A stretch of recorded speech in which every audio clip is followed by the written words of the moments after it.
مسواک اور tooth paste کا حکم۔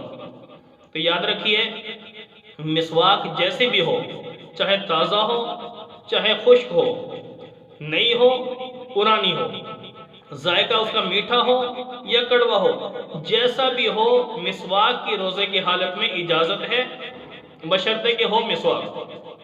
جبکہ ٹوتھ پیسٹ، کوئی پاؤڈر یا اس کے علاوہ منجن وغیرہ کا استعمال کرنا روزے کی حالت میں فقہاء نے اسے منع فرمایا ہے۔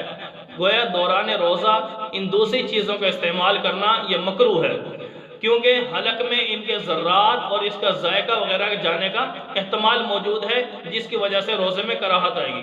اگر یقینی طور پہ حلق میں چلا جائے یا اسے آگے کوئی قطرہ بھی چلا گیا تو یاد رکھیے اس سے روزہ ٹوٹ جائے گا۔